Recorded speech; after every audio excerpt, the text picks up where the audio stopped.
네, 이번 시간은 직장인들이 내야 되는 세금에 대해서 정리를 한번 해보도록 하겠습니다. 직장인들이 내야 하는 세금인데요. 자, 일단 우리가 회사와 월급을 200만 원으로 받기로 하고 그렇게 계약을 하고 열심히 일을 했습니다. 자, 그렇게 해서 월급날이 됐는데 정작 내 통장에 찍히는 금액은 요 200만 원이 아니고 이러한 여러 가지 숫자들이 찍히게 되죠.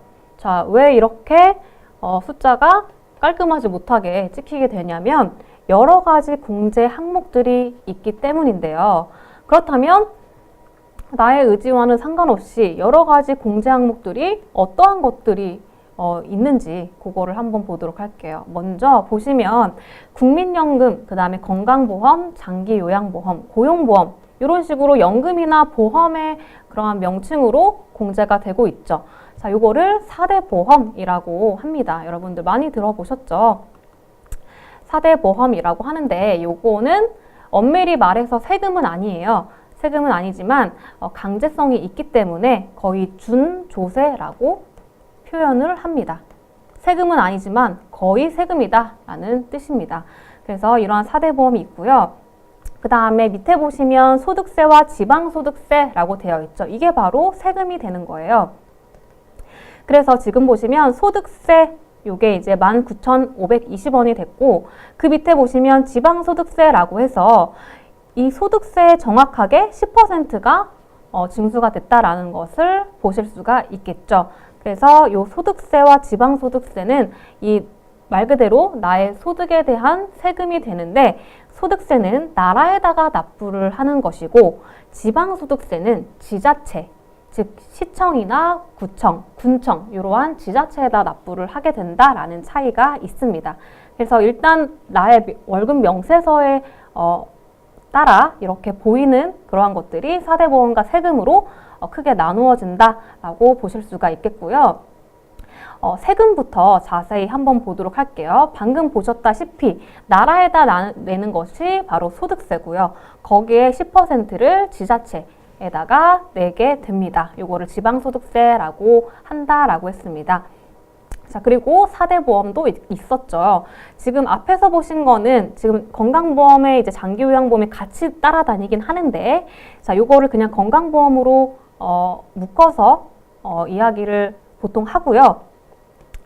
자, 그 다음에 고용보험, 그리고 산재보험, 그리고 국민연금까지 요 네 가지를 4대 보험이라고 합니다. 그래서 요거는 각 공단에다가 납부를 하게 되는 거죠. 그래서 국민연금은 국민연금공단, 그 다음에 건강보험은 건강보험공단, 그리고 고용과 산재는 근로복지공단, 즉 각 공단에다가 납부를 하게 되는 것입니다. 그래서 요거를 우리 직장인이 직접 납부를 하고 있진 않죠. 우리가 요런 식으로 월급에서 공제되는 형태로 우리가 직장인들이 내야 되는 것을 회사가 대신 내주고 있다라는 거죠. 그래서 이러한 것들을 원천징수라는 표현을 씁니다. 자, 말 그대로 소득의 원천에서 이미 세금을 징수한다라는 뜻입니다. 원천적으로 징수를 하는 것이 원천징수다. 즉, 소득을 지급하는 자, 즉 회사가 그 금액을 지급할 때 상대방, 즉 나와 같은 근로자가 내야 할 세금을 국가를 대신해서 징수를 납부한다.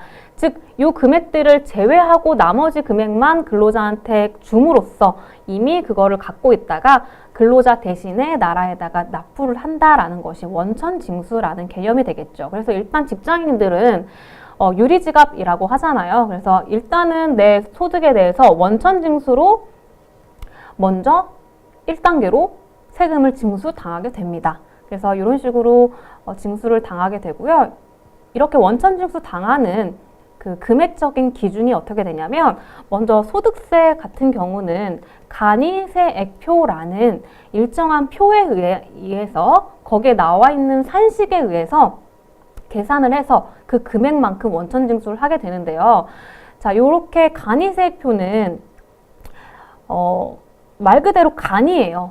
정확한 세액이 아니다라는 뜻이죠. 그러면 왜 정확하지 않은 세액을 원천징수하느냐? 자, 우리는 우리 소득세는 여러 가지 개인적인 상황들을 고려해서 세금을 부과를 하게 됩니다. 예를 들어서 뭐 신용카드 공제 얼마 썼는지, 부양가족이 몇 명인지, 의료비는 얼마 썼는지 이런 것들을 다 반영해서 소득세를 개인에 따라서 다르게 부과를 하게 되는데 아직 1년이 지나지 않은 시점에서는 부양가족 몇 명인지 신용카드가 얼마 썼는지 이런 것들이 정확하게 파악이 안 되다 보니까 간이적으로 임시적인 그런 표에 의해서 일괄적으로 세액을 징수할 수밖에 없다라는 것이죠. 그래서 원천징수로 징수되는 세액은 정확한 세금이다 아니다, 정확한 세금이 아니다라는 뜻이 되겠죠. 그래서 쉽게 말해서 대충 먼저 1차적으로 세금을 걷어들인다라는 뜻으로 보시면 됩니다.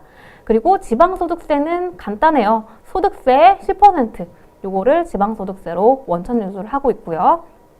그 다음에 4대 보험은 각 보험마다 요율이 다릅니다. 그래서 국민연금은 4.5%로 우리 근로자가 부담하는 그러한 금액이고요. 그 다음에 건강보험은 장기요양보험을 포함해서 대략적으로 3.58%, 그리고 고용보험은 0.65%로 회사가 더 많이 부담을 하고 있어요. 그래서 우리 근로자가 부담하는 것은 굉장히 적은 퍼센트고요. 산재보험 같은 경우에는 회사가 모두 부담하기 때문에 근로자가 부담하는 것은 없습니다.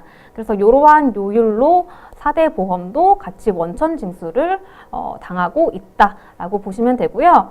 지금 방금 봤듯이 원천 징수는 정확한 세액을 계산할 수가 없기 때문에 자, 이렇게 원천 징수 당한 세금을 한번 정확하게 정산을 해야 되는 작업을 거쳐야 됩니다. 그걸 바로 연말정산이라고 하죠. 그래서 2월 달에 굉장히 직장인분들이 관심도 많고 내가 어떻게 해야 환급을 더 많이 받을 수 있을까? 이렇게 고민들도 많이 하시는데요. 어쨌든 정확한 세금으로 정산을 해야 되기 때문에 두 번째 단계로 연말정산이라는 과정을 거칠 수밖에 없습니다.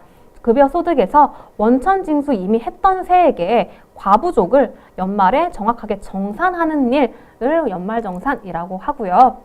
1년이 지나고 나서야만 나의 정확한 신용카드라든지 의료비, 기부금 이런 것들이 이제 확정이 되기 때문에 이제 1년이 지나고 나서 2월 달에 연말정산을 할 수밖에 없겠죠.